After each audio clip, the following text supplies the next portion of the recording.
Beginnings of dualism began at this time in the changeover from objective to subjective.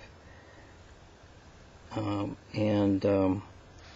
makes these parallels. The Egyptian Ka, which is the hallucinated voice after death, is kind of like the Ba, which is the physical embodiment of Ka. And this transposes into the Greek equivalent of Psyche, which is equivalent to our life or to our soul. And this is really how he likens the where the idea of the soul came from. This idea of dualism, the difference between the body and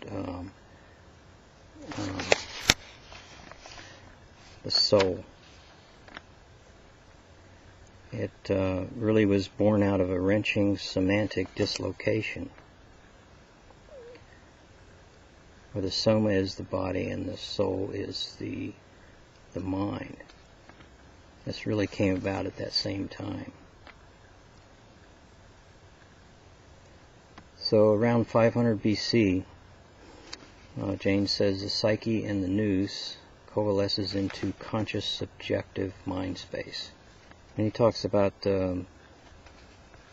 God being the voices that these bicameral people heard. In the beginning, the voices created heaven and earth.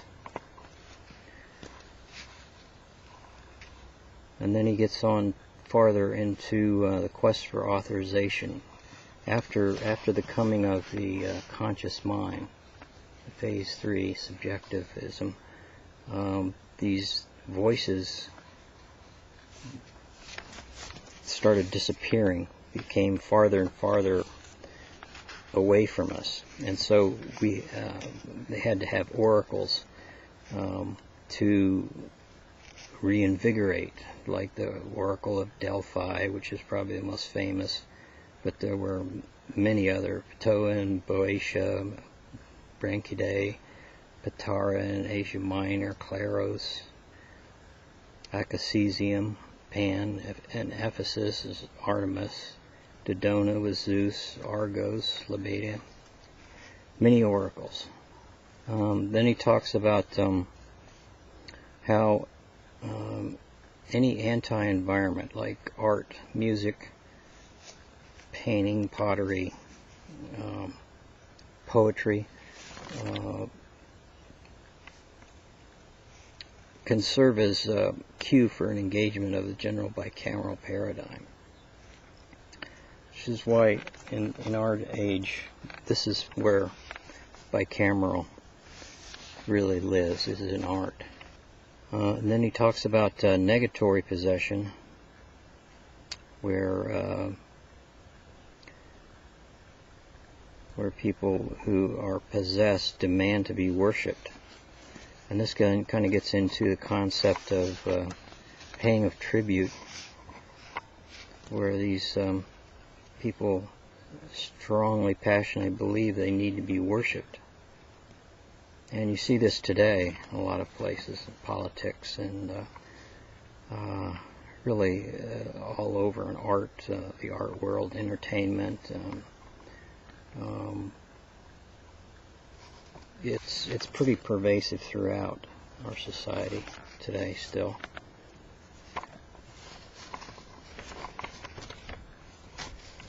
Poetry was originally a right brain or unconscious modality, which is just normal bicameral speech. It was originally the divine speech of the bicameral mind.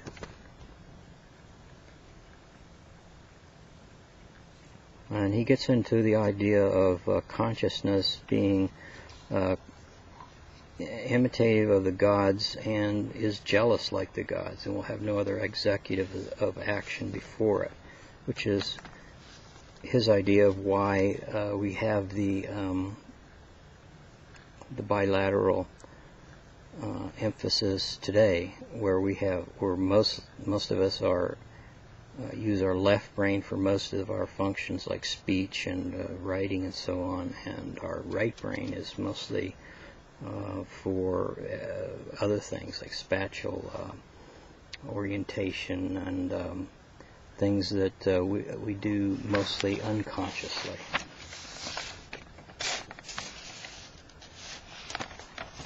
Then he gets into hypnosis. The phenomenon of hypnosis is, he wonders how it allows extra enabling by engaging the general bicameral paradigm, which allows more absolute control over behavior than is possible with consciousness. Consciousness equals learned cultural ability. And this is over a vestigial substrate of an earlier, more authoritarian type of behavioral control. The general bicameral paradigm is made up of four parts. The collective cognitive imperative, which is the belief system of the surrounding social environment. And then there is an induction, narrowing and focusing of attention. And then the trance, which is a lessening of consciousness and diminishes the analog eye. And archaic authorization, which is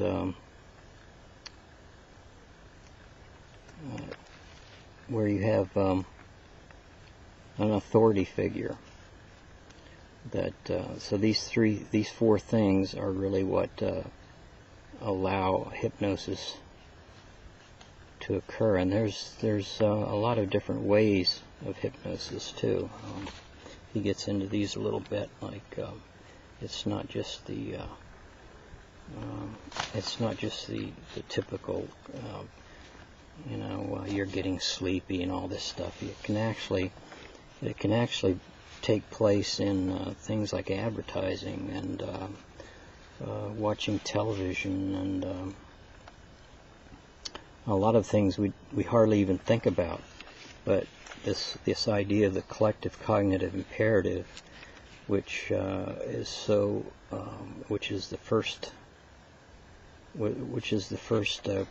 prerequisite for hypnosis.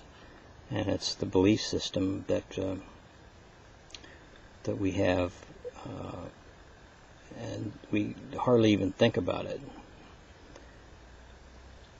And of course, then the induction, narrowing and focusing of attention. I keep thinking right now of something like a baseball game, is where you have a belief system, and that this is, or it could be soccer, football, whatever, and it's kind of like a type of hypnosis, a modern day hypnosis, where it's an agreed upon, like a metaphor for society, for life, if you will. And you have the narrowing and focusing of attention, a lessening of consciousness of the surrounding life, diminishing of the analog eye. And then, of course, you have a lot of authority figures in sports. Then he gets into parallel processing, the hidden observer, where you have things going on in your brain you're not really even aware of, but your internal eye is watching yourself. And he talks about consciousness as a culturally learned event.